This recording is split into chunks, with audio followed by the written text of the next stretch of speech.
सभी को जय माता की। जैसा कि हम जानते हैं कि हमारे हिंदू धर्म में नवरात्रि पर्व का बहुत अधिक महत्व होता है। नवरात्रि के 9 दिनों में माता दुर्गा के सभी 9 रूपों की पूजा अर्चना की जाती है। माता दुर्गा को प्रसन्न करने के लिए नवरात्रि के दिनों में व्रत उपवास रखा जाता है। हिंदू पंचांग के अनुसार हर वर्ष अश्विन माह में आने वाली शुक्ल पक्ष की प्रतिपदा तिथि से शारदीय नवरात्रि की शुरुआत होती है, जिसका समापन 9 दिन बाद यानी नवमी तिथि के दिन होता है। धार्मिक मान्यताओं के अनुसार नवरात्रि के दौरान पूरे विधि विधान से माता दुर्गा का व्रत रखने से तन, मन और आत्मा शुद्ध होती है और माता दुर्गा अति प्रसन्न होती है और अपने भक्तों की सभी मनोकामनाएं पूर्ण करती है। धार्मिक मान्यता के अनुसार शारदीय नवरात्रि का धर्म की अधर्म पर और सत्य की असत्य पर जीत का प्रतीक माना जाता है।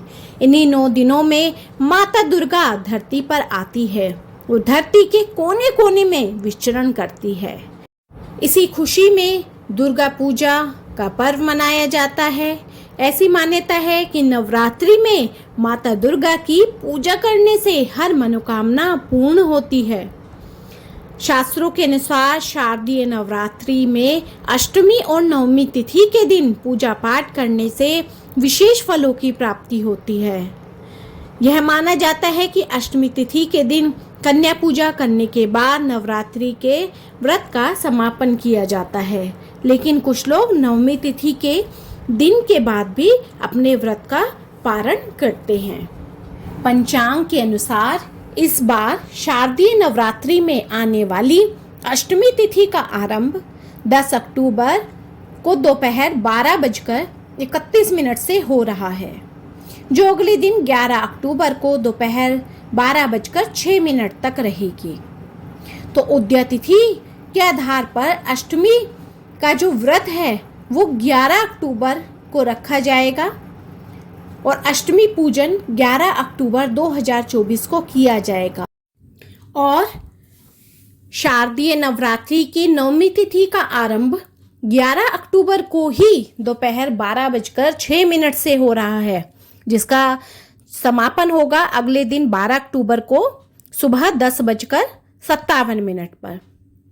तो ऐसे में नवमी तिथि 11 अक्टूबर को ही मनाई जाएगी। तो अष्टमी और नवमी दोनों ही 11 अक्टूबर 2024 को मनाई जाएगी। तो जो कन्या पूजन है अष्टमी और नवमी की, वह एक ही दिन की जाएगी। मान्यता है कि कन्या पूजन से माँ दुर्गा जल्दी प्रसन्न हो जाती है। शास्त्रों के अनुसार कन्याओं को देवी का स्वरूप माना जाता है। नवरात्रि के अष्टमी और नवमी तिथि पर कन्याओं की पूजा की जाती है। कन्याओं को घर बुलाकर उनका पूजन किया जाता है और उनको भोग खिलाया जाता है। जो लोग नवरात्रि पर माँ दुर्गा की उपासना और उपवास रखते हैं, उनको अष्टमी और नवमी तिथि पर कन्या पूजन जरूर करना चाहिए। सबसे पहले कन्या पूजा का संकल्प लें और कन्याओं को निमंत्रण दें।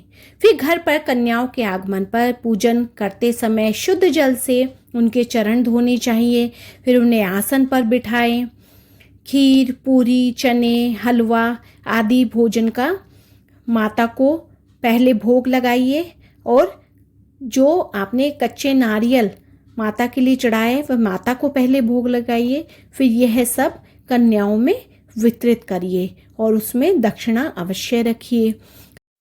कन्याओं को भोजन कराने से पहले उनके टीका लगाएं, कलाई पर उनके मोली बांधें, प्रदक्षिणा कर उनके चरण स्पर्श करते हुए यथाशक्ति फल और दक्षिणा दे करके उन्हें विदा करें। तो बोलो जय माता की। तो फ्रेंड्स, आपको मेरी ये वीडियो पसंद आई हो, यूज़फुल लगी हो, तो मेरी वीडियो को ज़्यादा से ज़्यादा लाइक, शेयर एंड सब्सक्राइब कीजिए और कमेंट में जय माता की अवश्य लिखिए।